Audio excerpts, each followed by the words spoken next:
será que você poderia escolher pelo menos um irmão que está aí perto de você, alguém que esteja ao seu lado, alguém que esteja talvez assentado atrás de você ou na frente? Olhe aí pelo menos para um irmão ou uma irmã, ou qualquer pessoa que esteja aqui. Escolha aí essa pessoa. Você vai olhar para ela e vai recitar o que eu quero que você, aliás, é o que eu desejo que você faça agora. Se você quiser, ninguém é forçado a fazer nada aqui na primeira igreja. Tudo tem que ser espontâneo, tudo tem que ser do coração. Então, se você sente prazer em abençoar o seu irmão, olhe para essa pessoa agora e diga assim: que o Senhor te abençoe e te guarde. Que o Senhor faça resplandecer o seu rosto sobre ti. E diga assim: e tenha misericórdia de ti. Que o Senhor sobre ti levante o rosto e bem forte e te dê a paz. Que essa palavra se cumpra na nossa vida. Nós vamos entregar os nossos dízimos e as nossas ofertas depois da nossa reflexão bíblica. Mas antes eu quero avisar que os irmãos orem, intercedam por este tempo de adoração que nós teremos aqui no próximo sábado, o lançamento do 7º CD da banda Tempos e também o lançamento do primeiro CD da banda SV12. Lembrando que alguns dos meninos desta banda são membros da nossa igreja e toda a igreja está sendo convidada. Sábado que vem, às 19 horas, entrada franca aqui na quadra coberta da nossa igreja, no nosso novo auditório. Então, por favor, ore, interceda, torça para que tudo dê certo e, se possível, traga mais alguém. Será um tempo de graça, um tempo de adoração, um tempo de refrigério, um tempo de bênção para todos nós. E eu convido você para que esteja conosco aqui no próximo sábado. Eu estarei presente nesse evento, participando ativamente. Quero também avisar os irmãos que os nossos embaixadores estarão reunidos na casa da nossa irmã Lúcia. Oremos por cada embaixador do rei. Domingo que vem, pela manhã, eu gostaria que você viesse à igreja, porque nós vamos ministrar uma palavra muito especial, que tem como objetivo primordial e principal edificar a sua vida. Domingo, pela manhã, 9 horas, de 9 às 10, nós temos aqui a nossa celebração, o nosso culto. Nós vamos pregar sobre o seguinte tema. Escute só e veja se esse tema é relevante para você. O poder que há no sangue de Jesus.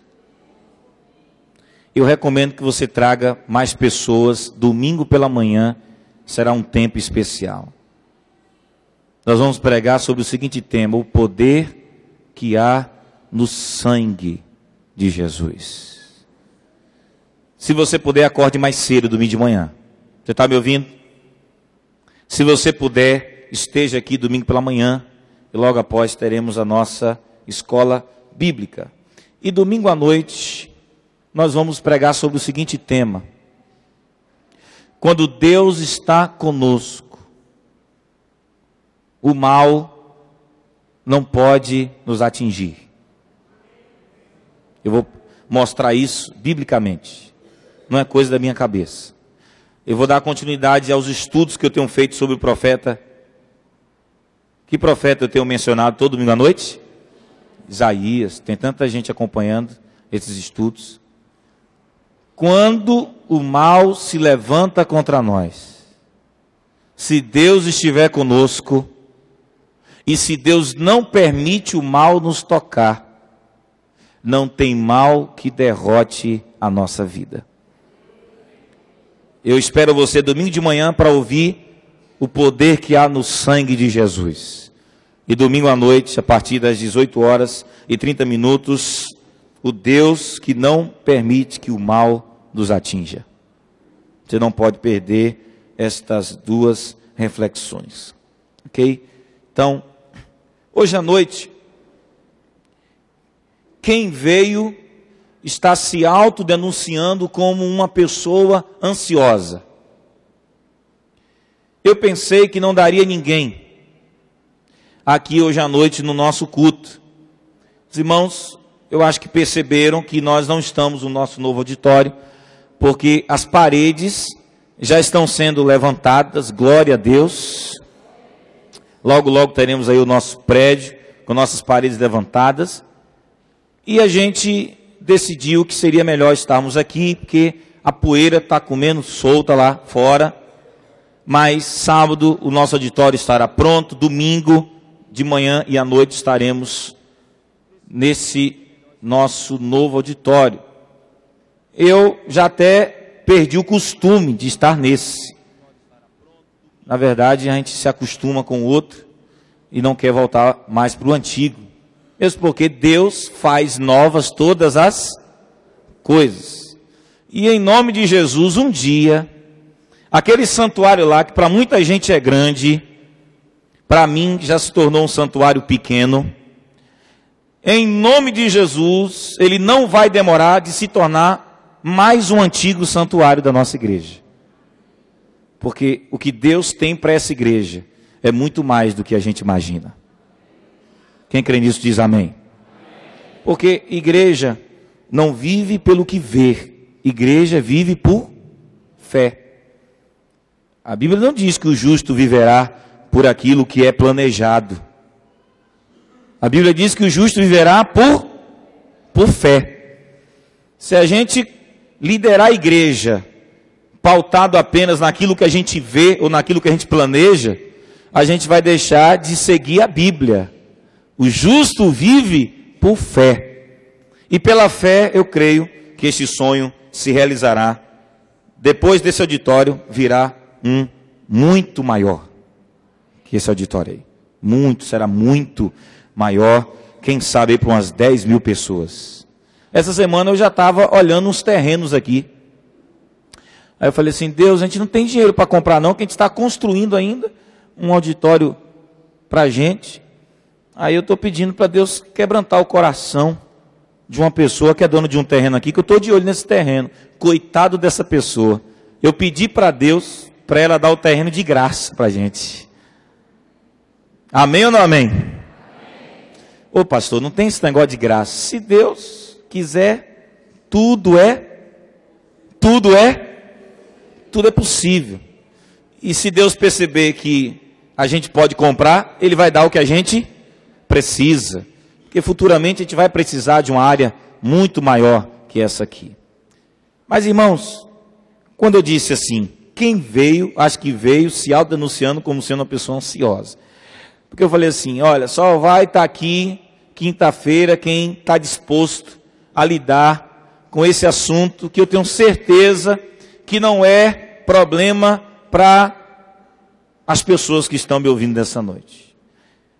Quem aqui acha que é ansioso? Pelo menos acha, levanta a mão. Não, eu vou repetir. Quem pelo menos acha que é? Levanta assim a mão. Meu Deus. Quem tem certeza? Alguns acham. Outros têm certeza. Quem aqui era ansioso e hoje não é mais? Levante sua mão. Ótimo. Nós temos pessoas curadas aqui. Nós cremos que Deus curará outras pessoas aqui nessa noite. Porque a ansiedade, ela é terrível. Ela é terrível. Vamos abrir nossas Bíblias em Lucas, capítulo 12. Vamos fazer um estudo bíblico sobre a ansiedade. Como vencer a ansiedade? Como vencer, ou como superar, ou como transpor esse paredão? Se você puder, pegue uma folha, pegue uma caneta, nós faremos um estudo bíblico sobre a ansiedade. Eu acredito que algumas coisas você deveria anotar, porque serão coisas muito importantes que você deve gravar na sua mente, no seu coração, em algum papel. Isso seria muito legal, muito bacana. Lucas capítulo 12. Você já encontrou aí o texto? Pronto. Lucas 12. Vamos esperar que, se não jogar aqui, o pessoal fica distraindo-se um pouco. Lucas 12. Se não for sair, não tem problema não, a gente pode fazer sem o slide mesmo. Lucas 12, a partir do verso 13. Meu Senhor, cure nesta noite as pessoas ansiosas. É tudo que eu te peço, Pai. Vamos fazer um estudo bíblico sobre isso aqui. Alguém da multidão lhe disse, Lucas 12, a partir do verso 13. Mestre, dize a meu irmão que divida a herança comigo. Respondeu Jesus, homem, quem me designou juiz ou árbitro entre vocês? Então lhes disse, cuidado, fiquem de sobreaviso contra todo tipo de ganância. A vida de um homem não consiste na quantidade de seus bens. Grife aí principalmente essa palavra, quantidade. A vida de um homem não consiste na quantidade de seus bens. Aí eu gostaria que você agora viesse comigo e lesse o que está no verso 22 agora, de Lucas 12. Dirigindo-se aos seus discípulos, verso 22, do capítulo de número 12 do Evangelho de Lucas, Jesus acrescentou, portanto eu lhes digo, não se preocupem.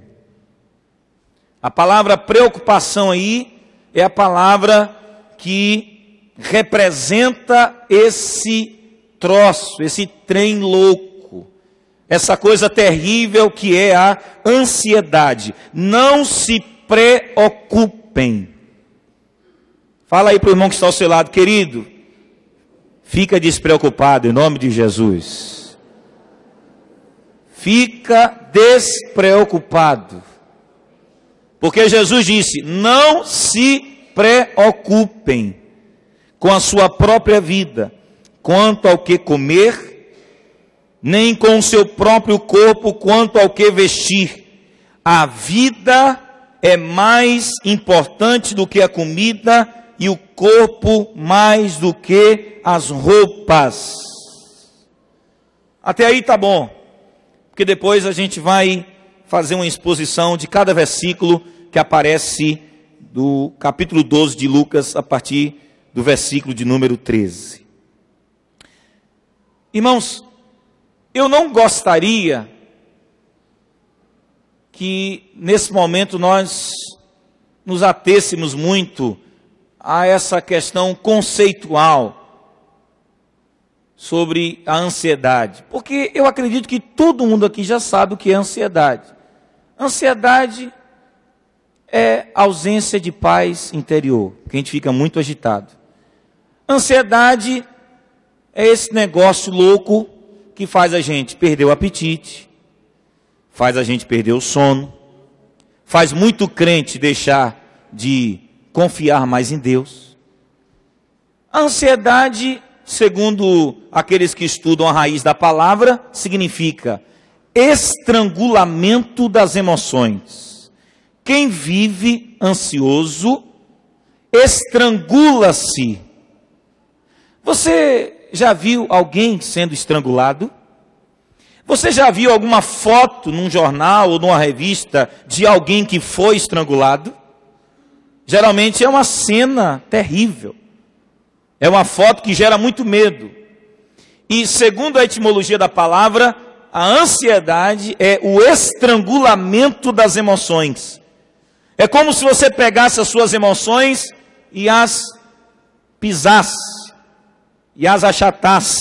Você vai simplesmente colocando tudo para baixo e vai esmagando o que de bom você tem dentro do seu coração. Ou seja, a ansiedade nada mais é do que um automartírio, é um autoflagelo.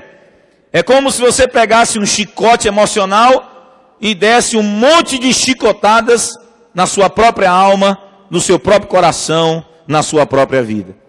Então, se a gente ficar aqui só transitando pela teoria, talvez eu perca tempo e não otimize aqui esse tempo que é tão precioso para todos nós, se a gente ficar aqui conceituando o que é a ansiedade.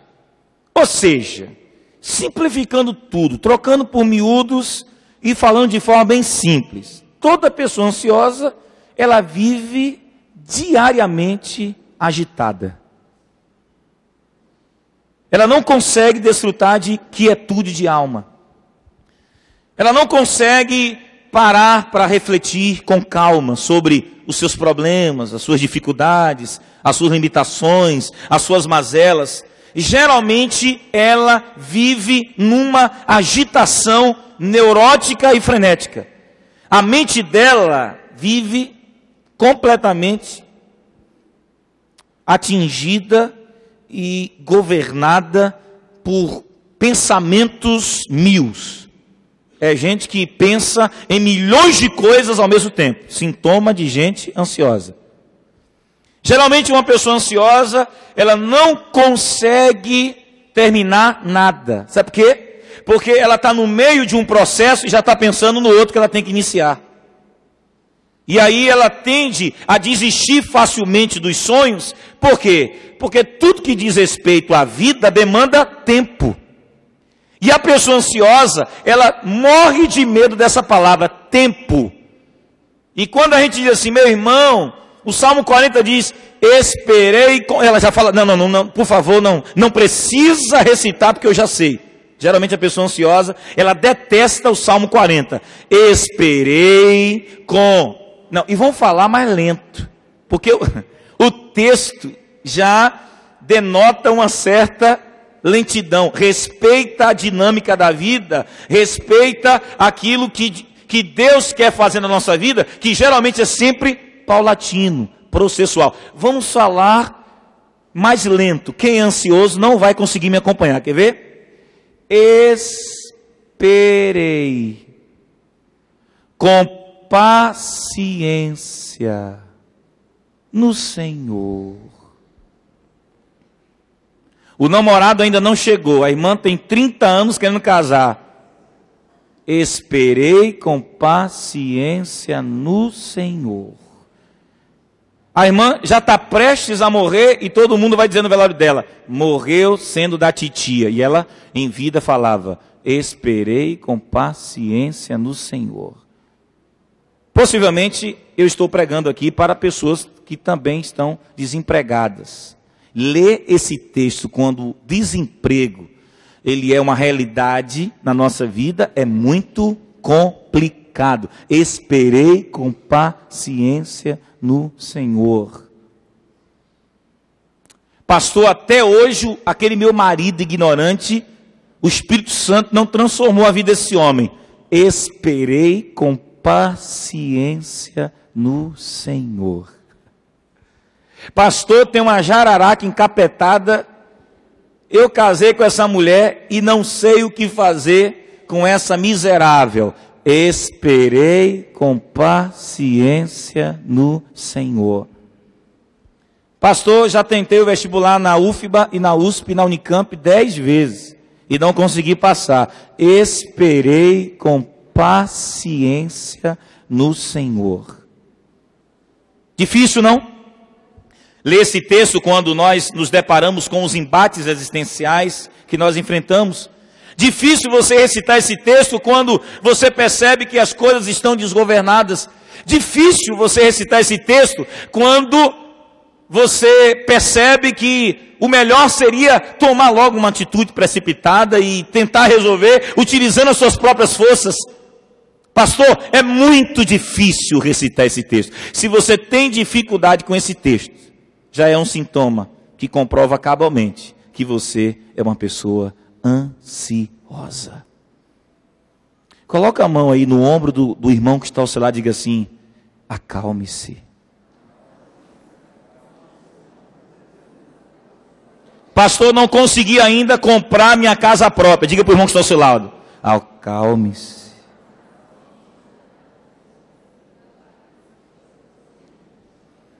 Pastor, não consegui ainda trocar esse carro velho que eu tenho na minha garagem. Meu sonho é ter um carro assim, mais bacana. Acalme-se.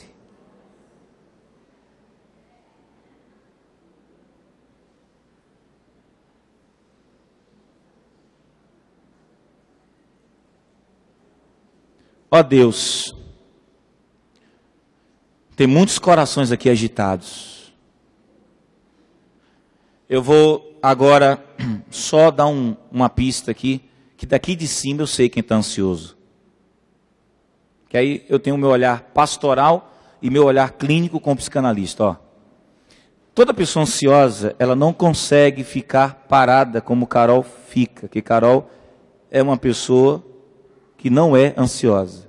Do jeito que ela senta, ela fica. Que o espírito dela está quieto.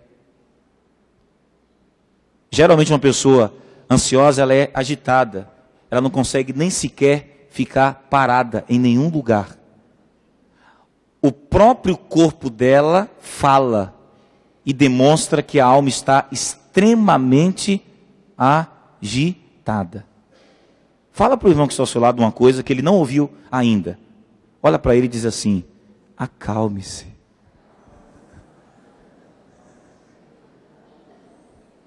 Tenta pelo menos durante esse culto aqui, durante essa pregação, ficar calmo. Menos tenso, menos preocupado. Agora, vamos entender o que é que a Bíblia nos ensina sobre a ansiedade? Quem quer combater a ansiedade na sua vida, levante sua mão. Você quer combater a ansiedade? Vamos lá. Capítulo 12, a partir do verso 13. Vamos lá. É uma exposição do texto. É um estudo bíblico. Mas primeiro eu preciso que você se acalme, senão você não consegue me ouvir. Vamos lá. Diz assim: alguém da multidão lhe disse: mestre, dize a meu irmão que divida a herança comigo. Daqui a pouco a gente vai colocar os pontos aí. Simplesmente alguém, um ilustre desconhecido, viu Jesus, saiu da multidão e disse assim: Senhor, eu preciso que o Senhor intervenha nesse meu pleito litigioso, porque lá em casa está todo mundo dividindo a herança, e pelo texto a gente percebe que tinha algum irmão sabidinho, que estava dividindo a herança de forma injusta. E quem se aproxima de Jesus solicita que Jesus intervenha para que a herança seja dividida da maneira correta. Queridos, tem um detalhezinho aqui no texto, muito interessante. É que estava tendo uma brigaiada doida na casa desse povo aqui. Você conhece gente que briga por herança? Aliás, você conhece gente aqui que briga por bens materiais? Levante sua mão, quem conhece? Você conhece pessoas que quando o carro quebra, ele perde a paz de espírito? Aliás, eu conheço uma irmã que disse assim: pastor, unge a minha vida, pastor, como com aquela unção que o carro do meu marido tem. Eu falei assim: ô irmão, por que a senhora quer que sobre você tenha a mesma unção que o carro do seu marido tem? Não, pastor, porque é incrível. Ele alisa mais o carro do que meu próprio corpo. Eu conheço homens que valorizam mais o seu carro do que a sua própria mulher. Sabe por quê? O cara é apegado aos bens materiais. Você conhece alguém que, se você entrar na casa dessa pessoa e de repente você entrou com um sapato sujo, você percebeu a cara feia que essa pessoa começa a fazer? Parece que o mundo está desabando só porque sujou o miserável do piso, que comprou na CDC ou na Zé Carlos Construtora ou em alguma outra loja que vende material de construção. Você conhece gente assim? Você conhece alguma pessoa que, se você se apropriar de alguma coisa dela, ela fica quase demoniada? E aí ela xinga você, e ela fica nervosa, sabe por quê? Porque o coração dessa pessoa, presta atenção, o coração dessa pessoa ainda é muito refém das coisas materiais. Eu não estou falando aqui que a gente não tem que ter zelo pelas coisas. Eu não estou falando aqui que a gente não tem que cuidar das coisas. Minha mulher mesmo é um exemplo disso para mim. Ela cuida mais das minhas coisas do que eu cuido das minhas próprias coisas. Eu não estou dizendo aqui que você não tem que valorizar aquilo que Deus te deu. Agora, onde está o teu coração, aí estará o teu tesouro. E você precisa, a partir de agora, através desse estudo, fazer uma autoavaliação se o seu coração é apegado às coisas desta terra. Geralmente pessoas ansiosas são pessoas que vivem em função das coisas terrenas, das coisas que são passageiras, das coisas que são triviais, das coisas que são efêmeras, das coisas que a qualquer momento vão se deteriorar. O coração delas é muito agarrado, muito apegado a tudo isso. Isso é um sintoma espiritual. Presta atenção, está tendo uma brigaiada na casa desse cara, porque o pessoal está brigando por herança. Você sabia que tem gente que fica orando para o pai morrer? Para possuir a casa? Não se engane. Você sabia que tem gente brigando dentro de casa porque o pai morreu? E agora é uma brigaiada doida, quem é que vai ficar com a casa? Eu falo aquilo que eu tenho conhecimento. Eu sei do que eu estou falando. Tem gente que é assim. Aí vem o versículo 14 para dizer o seguinte: Jesus respondeu, vem comigo, isso aqui é um estudo bíblico. Pegue sua Bíblia e me acompanhe. Verso 14: Homem, quem me designou juiz ou árbitro entre vocês? Olha aqui para mim. Jesus olha para o cara que pede para ele ir lá na casa, onde o pessoal estava brigando por herança. Senhor, será que você poderia intervir nesse pleito litigioso? Senhor, eu preciso que você seja um árbitro, alguém que julgue a minha causa, alguém que me ajude a fazer com que talvez o meu irmão mais velho, ou o irmão que está dividindo a herança injustamente, ele não manipule todas as coisas e prejudique a mim e aos outros. Sabe o que foi que Jesus respondeu para esse cara? Ô meu amigo, dá licença. Eu estou muito ocupado com as coisas do reino. Eu vou te mostrar por que é que eu estou falando isso aqui. Por isso que o melhor sermão é o sermão expositivo. Você não fala o que o texto não quer dizer. E você vai entender tudo isso lá adiante.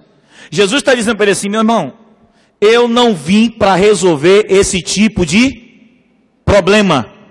Porque o reino de Deus, ele não se preocupa com bens materiais.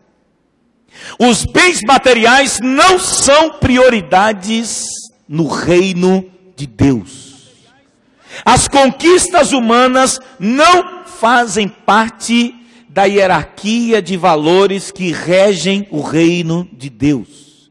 Os bens materiais não são expedientes para a agenda de quem implantou o reino. Quem? Jesus. Esse texto não tem o manifesto de Karl Marx. Esse texto é um manifesto de Jesus contra a teologia da prosperidade. Porque se você não lê o texto com com uma intenção exegética, você vai ler e dizer assim: não entendi o que Jesus quis dizer. Meu amigo, eu não sou nem árbitro, nem juiz entre vocês, ou seja, eu não vou gastar a minha vida, o meu tempo que é precioso, para resolver uma situação que para mim, irmãos, na hora que Jesus não se reporta mais a quem o solicitou para que ele fosse a família que estava brigando por herança, na hora que ele chama a atenção de todos aqueles que estavam naquele lugar, olha aqui para mim, Jesus, por ser Deus, ele estava nos ensinando que quem veio a ele para pedir que ele intervisse naquele litígio, na verdade, era cobiçoso como os outros também eram. Sabe por quê? Porque Jesus sonda os nossos corações. Jesus conhece-nos profundamente. E tem crente que acha que pode enganar o sagrado. Tem gente que acha que pode realmente se autoafirmar como discípulo de Cristo, mas o coração ainda é muito chafurdado na cobiça, ainda é muito refém da cobiça. E eu quero que você entenda uma coisa que é muito importante para a compreensão desse texto. Jesus não vai ao encontro daqueles outros, porque quem está solicitando a ele as coisas é cobiçoso, é malicioso, é soberbo, é vaidoso, tanto quanto são os outros. Faça uma pergunta para quem está ao seu lado: você se acha uma pessoa soberba? Você se acha uma pessoa soberba? Você acha que a cobiça domina seu coração? A cobiça. Agora vem comigo. Versículo 15. Vem comigo. Então lhes disse, Jesus não se dirige mais a quem lhe pediu a intervenção, chama a atenção. E Jesus nessa hora está aqui. Quem acredita diz amém. Está chamando a atenção de todo mundo para essa parte do texto. E diz o seguinte: cuidado, fiquem de sobreaviso. Ô pastor, não fala essa palavra não, que eu fiquei desempregado. Fiquem de sobreaviso contra todo tipo de ganância. A vida de um homem não consiste na quantidade dos seus bens. Sabe o que a gente aprende para a gente combater a ansiedade? É que a palavra soberba na língua grega, se você puder anotar essa informação, a palavra soberba na língua grega, no original, sabe o que significa? Desejo de possuir mais, de ter mais. Cobiça no grego nada mais é do que querer mais. É sempre uma coisa que faz você nunca se contentar com aquilo que você tem. Você sempre tenta possuir mais. Você sempre tenta agregar mais. Você sempre tenta se apropriar de mais coisas. E aí, a pessoa ansiosa, já que ela também é dominada pela cobiça, a cobiça nesse sentido aqui, torna-se um dos pecados que mais alimenta a ansiedade humana. Porque quanto mais você quer, mais ansioso você fica. E aí você não curte o que Deus tem te dado. Você só vive murmurando porque não conseguiu aquilo que a cobiça está desejando. Você não sabe ser grato a Deus por aquilo que Ele já fez, porque você sempre está focado, não no que Ele fez, mas no que Ele pode fazer por você. A cobiça faz você querer ter outro carro, outra casa, outro salário, outro emprego, outra igreja, outro pastor. Você sempre quer ter mais. E aí eu fico preocupado, porque tem muito crente que está muito dominado por esse tipo de sentimento. Tem razão, porque Deus, Ele é tão atingido pela nossa murmuração. Sabe por quê? Porque basta Deus não nos dar uma resposta parecida com outras que Ele já nos deu, respostas positivas, automaticamente a gente já fica chateado com Ele. Já perceberam isso? A gente já fica com o coração agitado, porque parece que Deus não está nos ouvindo, parece que os céus estão blindados, parece que a situação não vai se reverter. Por quê? Porque Deus, ele tem metodologias diferenciadas para agir em cada tempo da nossa história. É um Deus que até na forma de agir e trabalhar e pelejar e lutar por nós, ele não é refém de uma metodologia. Ele sempre está utilizando todas as ferramentas que estão ao seu alcance para nos abençoar. Mas o ansioso, por ele querer tudo, por ele querer sempre possuir mais, e por ele nunca se contentar com o que tem, ele nunca vive em paz para ter uma percepção, para ter uma capacidade depurada de discernimento, para compreender quais são os projetos, os sonhos de Deus para a sua vida. Por isso que a pessoa só vive ansiosa. E aí, por que é que a teologia da prosperidade cresce? Por quê? Porque a teologia da prosperidade, ela alimenta não o esvaziamento do ser. A teologia da prosperidade alimenta o desejo do crente possuir mais, pedir mais, sonhar com mais bênçãos, com mais vitórias. A teologia da prosperidade, ela atrai multidões, porque ninguém quer viver o evangelho que diz: busque o reino. Você não precisa lutar por nada. Você nem sequer precisa tentar acrescentar nada. Só busque o reino de Deus e todas, o texto é claro, todas as outras coisas vos serão acrescentadas. Quem quer viver esse evangelho? Quem é que quer viver esse evangelho aqui hoje à noite? Quem é que está disposto a viver uma vida cristã que não deseja possuir mais nada? Pelo contrário, uma vida que já se satisfaz com o que tem. Sabe por quê?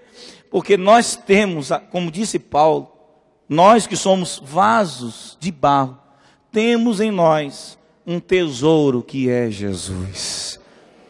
Uma riqueza que já é completa, ela já atende a todas as nossas demandas, uma riqueza que consegue alcançar todas as dimensões múltiplas do nosso ser, uma riqueza que nos completa. Logo, eu estava até conversando com Carolzinha hoje, sobre essa coisa da gente sempre pedir para a Deus, para que tudo que é da nossa carne, saia, e o que é do Espírito, cresça e se desenvolva em nós. Porque a própria cobiça nada mais é do que uma força carnal que empurra, achata, pressiona, exige, ela reivindica. A cobiça é um desejo neurótico, desenfreado, paranoico, um desejo demoníaco de querer mais. E aí o que acontece? Aquilo que realmente o espírito deseja é asfixiado, é achatado pelos desejos da cobiça. E aí o que é de Deus não nos completa, o que é de Deus não nos preenche, o que é de Deus não nos satisfaz, o que é de Deus não nos deixa com a alma completamente abastada e experimentando a dimensão da mudança. E por nós estarmos vazios de Deus, a cobiça cresce e você começa a desejar o que não tem nada a ver com a vontade de Deus para a sua vida. Esse é o problema da cobiça. Ó Deus, arranca a cobiça do nosso coração em nome de Jesus. Porque o texto diz, vem comigo, a vida de um homem não consiste na quantidade de bens. A alegria de um crente não pode depender da quantitatividade de bens materiais. Com ou sem, Jesus para nós é a nossa maior riqueza. Aí Jesus faz uma coisa para ficar mais fácil, porque talvez eu complique tanto que às vezes, não sei se vocês entendem, mas... Então lhes contou uma historinha. Jesus gosta de contar histórias. E diz assim: a terra de certo homem rico produziu muito. Ele pensou consigo mesmo, o que é que eu vou fazer?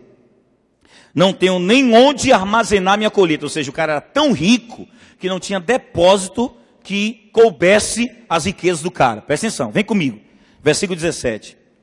E agora, onde é que eu vou armazenar tantos bens? Então disse, já sei o que eu vou fazer. Vou derrubar os meus celeiros e construir outros maiores. E ali guardarei toda a minha safra e todos os meus bens.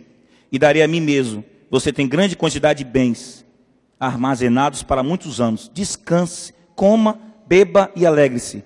Contudo, Deus lhe disse, insensato, esta noite a sua vida lhe será exigida. Então, quem ficará com você, com o que você preparou?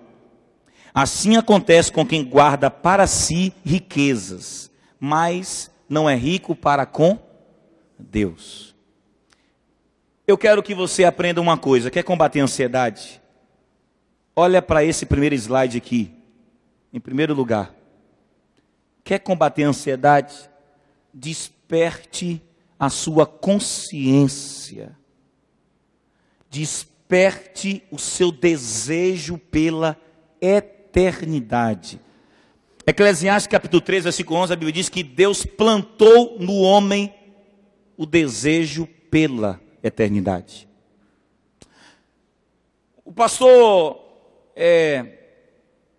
Tarcísio Wallace, que é pastor de uma igreja lá em Maceió, ele compartilhou com a gente lá na convenção uma coisa muito bacana. A música de Gonzaguinha, ela é muito boa. Viver e não ter a vergonha de ser feliz. Eita, aqui tem religioso dizendo assim, vai queimar nos infernos. Cantar e cantar e cantar a beleza de ser um eterno aprendiz. Ai, meu Deus, meu Deus. Eu sei que a vida poderia ser bem melhor. Aí ele responde, e será? Mas isso não impede que eu... Tem muita gente que gosta de cantar, mas está com medo de cantar. É bonita e é bonita. Mas eu vou parar por aqui que minhas pernas já estão mexendo, né? Já estou quase dando um passinho aqui. Que a música pede o passinho, né? E eu estou segurando aqui meu corpo. Pastor, o que é que isso tem a ver? Isso tem a ver com uma proposta muito bonita de Gonzaguinha, que faz a gente celebrar a vida. Agora, só tem uma coisa, Gonzaguinha, segundo a biografia dele, ele não tinha desejo pela eternidade.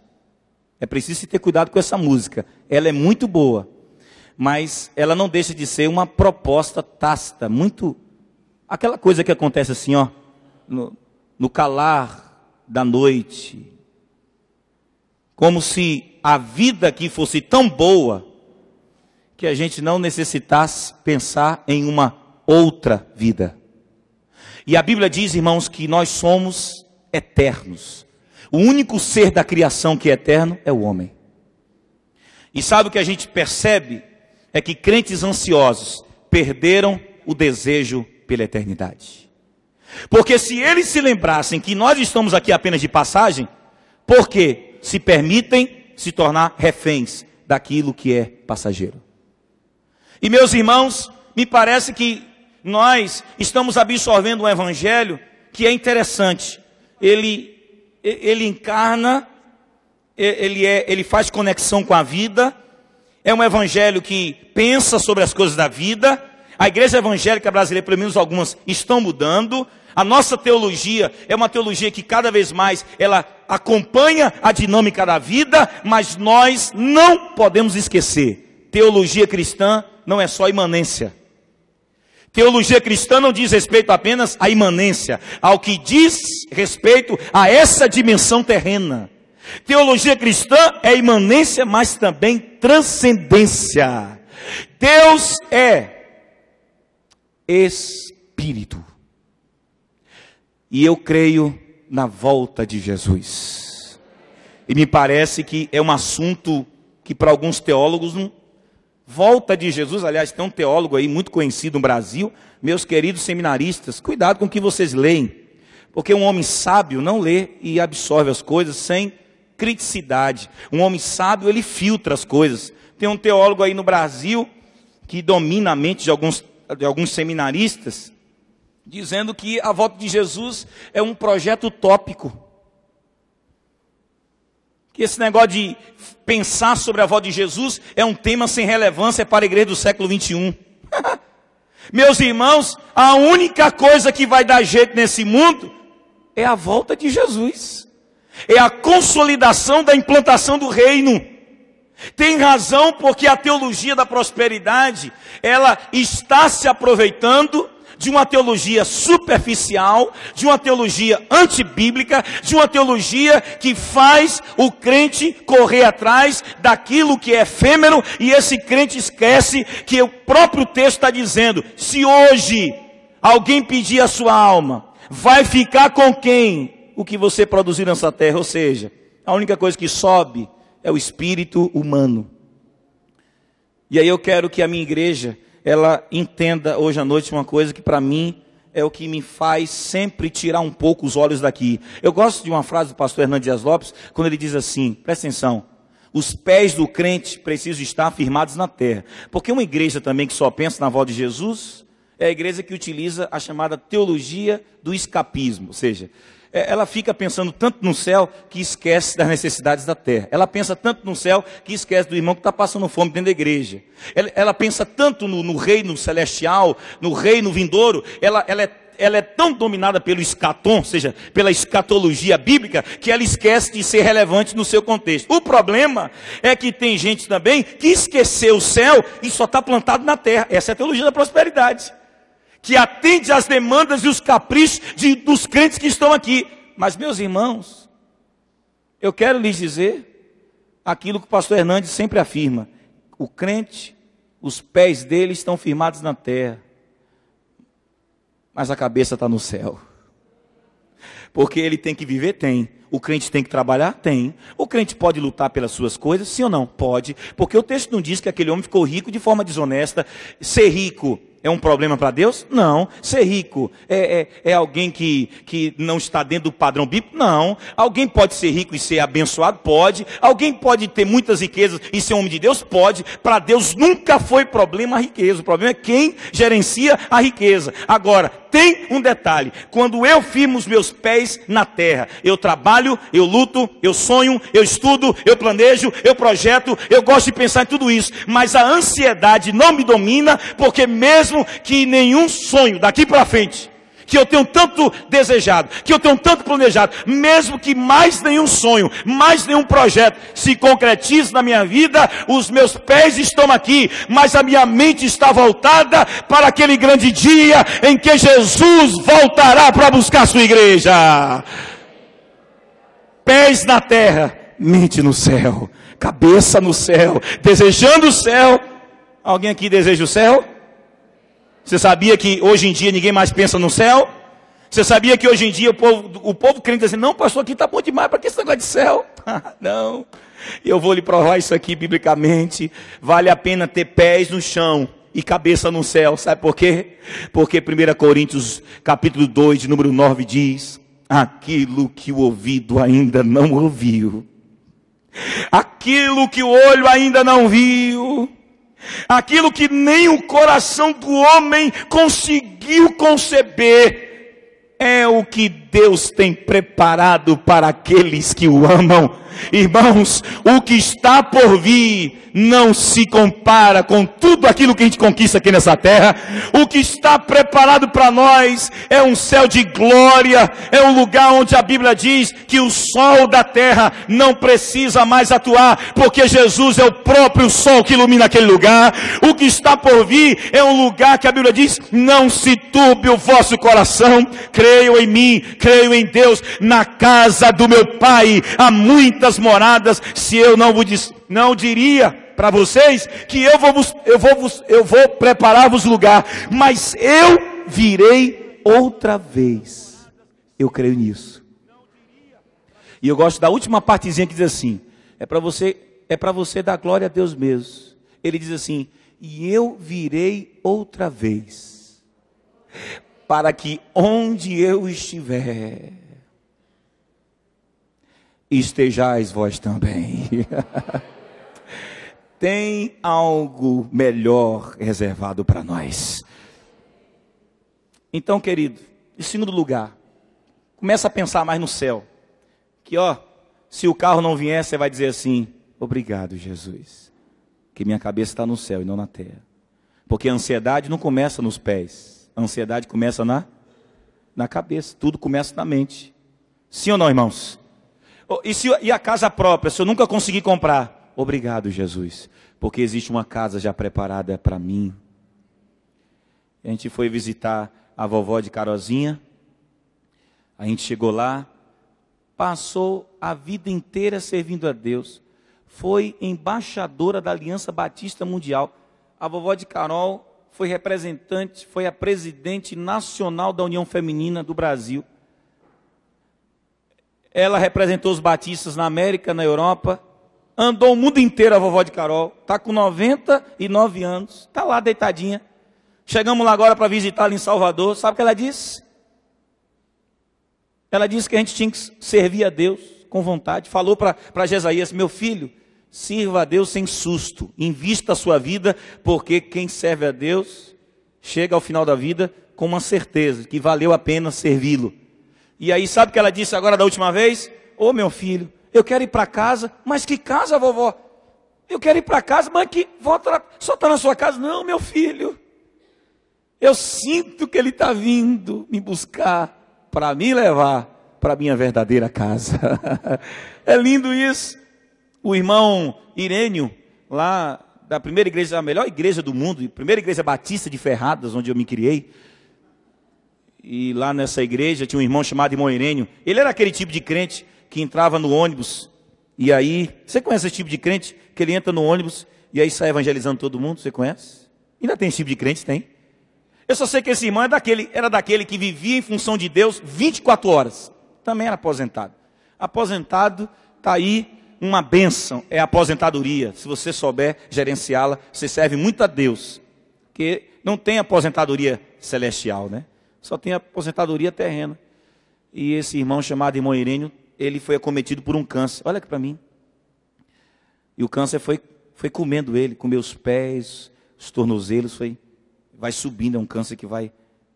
Aí quando meu pai chegou lá: e aí, irmão Irênio, como é que o senhor está? Aí o meu pai foi tentar tirar a coberta que estava sobre a parte que o câncer já tinha comido tudo. Ele disse assim: ô Edivaldo, não tira não. Porque se você olhar para o que está aqui, você vai se assustar. Aí meu pai disse: mas eu quero olhar. Aí meu pai tirou, irmãos. Coisa mais horrível que meu pai já viu na vida. Meu pai colocou a coberta e disse assim: ô irmão Irênio, e o senhor está se sentindo como? Foi na semana que ele faleceu. Eu estou me sentindo bem, pastor Edivaldo. Eu estou legal, estou bacana. Mas, peraí, da cintura para baixo, o câncer já comeu o senhor, e o senhor está dizendo que está se sentindo bem? O senhor não está preocupado que a qualquer momento... Não estou preocupado não. Aí disse que meu pai saiu daquela casa. Aí no outro dia, irmão Irênio ligou para o meu pai e disse assim: olhe, fale para o pastor Porto, que era o nosso pastor, para vir aqui me ver. E o pastor Porto chegou lá, achando que ele estava inquieto, e o irmão disse assim: pastor, fica calmo. Quem estava ansioso era o pastor, e não ele que estava com câncer. Pastor, pode ficar calmo, eu estou partindo agora. Mas antes de partir, ele estava morrendo, e conversando com o pastor: pastor, mas antes de partir, preciso que você ouça uma coisa. Irmão Irênio, membro de uma igreja batista.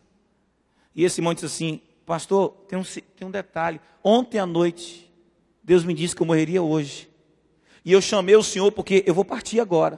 O senhor está me ouvindo? Estou, irmão Irênio. Mas, e o pastor lá, todo inquieto: é o seguinte, pastor, ele veio e falou comigo ontem que eu morreria hoje. E ele disse assim: Irênio, vem cá para eu te mostrar uma coisa. E eu fui. Isso acontecendo no mundo espiritual. Pastor, eu vi coisas que eu queria te contar. Mas ele disse para mim que mostrou aquelas coisas para que eu ficasse mais calmo, para que eu morresse em paz. Pastor, ele não me autorizou te falar o que eu vi. Só te garanto uma coisa: quando chegar o seu dia, você não tem ideia como aquele lugar é a coisa mais linda da face da terra. Sabe o que aconteceu? Foi acabar de falar, ele fechou os olhos e partiu. Partiu sorrindo, com câncer comendo o corpo todo. E agora deve estar uma festa, uma resenha lá em cima, sabe por quê? Porque o pastor Poto tem pouco tempo que faleceu. Pastor Poto, já velho, que foi nosso pastor, acabou de falecer. Tente imaginar a festa lá no céu. Porto, Irênio e a miríades de anjos louvando e adorando ao Senhor. E eu tenho certeza que Irênio deve ter dito assim: e aí, pastor? Ele deve ter dito: bem que você me disse, aqui é o lugar mais lindo da face da terra. Por que os crentes não pensam mais no céu, hein? Por que ninguém tem mais tempo de servir a Deus hoje? Tem razão. Por que ninguém hoje pode liderar uma escola bíblica? Por que ninguém hoje tem tempo para liderar um pequeno grupo? Por que ninguém tem tempo para vir um culto matutino orar? Por que os crentes hoje não têm tempo para participar de uma vigília? Por que será que os crentes hoje não fazem missões como faziam antigamente? Por que será que hoje ninguém tem tempo mais de evangelizar? Por que será que hoje ninguém se envolve mais com as coisas de Deus? Tem razão. Satanás, ele mesmo, está se aproveitando dessa sociedade do consumo, dessa sociedade marcada pelo consumismo, pela vaidade, pela soberba, e está destruindo a vida dos crentes, e os crentes estão com os pés aqui e a cabeça aqui. Mas quem é verdadeiramente discípulo de Jesus faz tudo nessa terra, mas se lembra que existe um lugar preparado para aqueles que amam ao Senhor. Vamos ficar por aqui.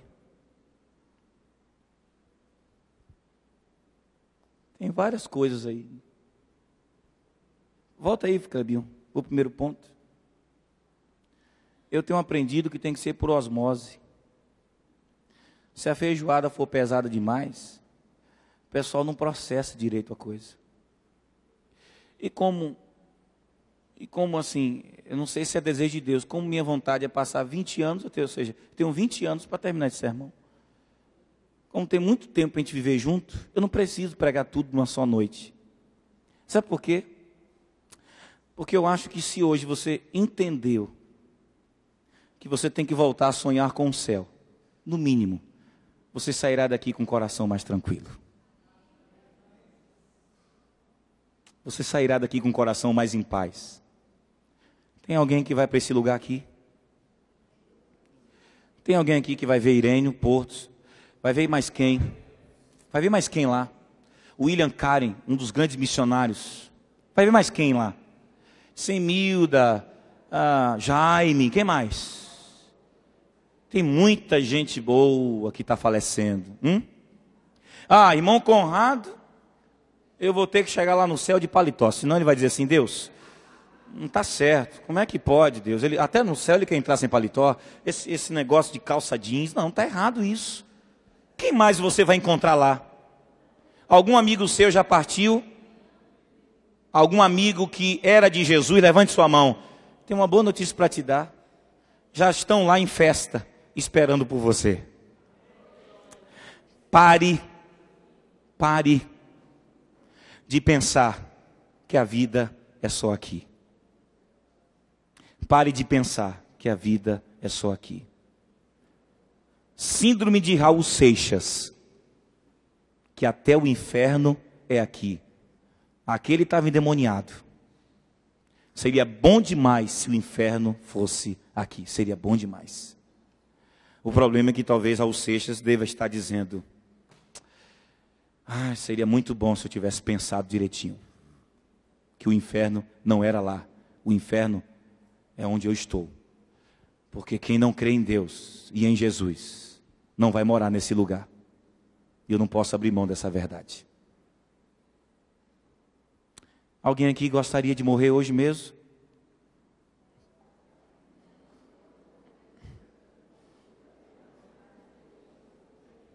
Alguém aqui gostaria que eu fizesse uma oração com força?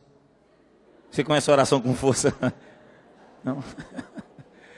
Alguém aqui gostaria de ter assim um negocinho assim no coração, rapidinho? Rapidinho? Não? É claro que não. Tem muita coisa ainda para Deus fazer na nossa vida nessa terra. Agora, mente no céu. Vamos repetir? Pés no chão, cabeça no céu. Esquece disso não. Quinta-feira que vem, continuaremos o sermão sobre ansiedade. Quem gosta do céu, vive mais calmo na terra. Agora eu quero que seja sincero. Irmãos que já praticam isso aqui que eu estou falando, levantem as mãos. Que pensam muito no céu, na glória de Deus. Gente que diz assim: Senhor, como eu estou me preparando para me encontrar contigo no céu.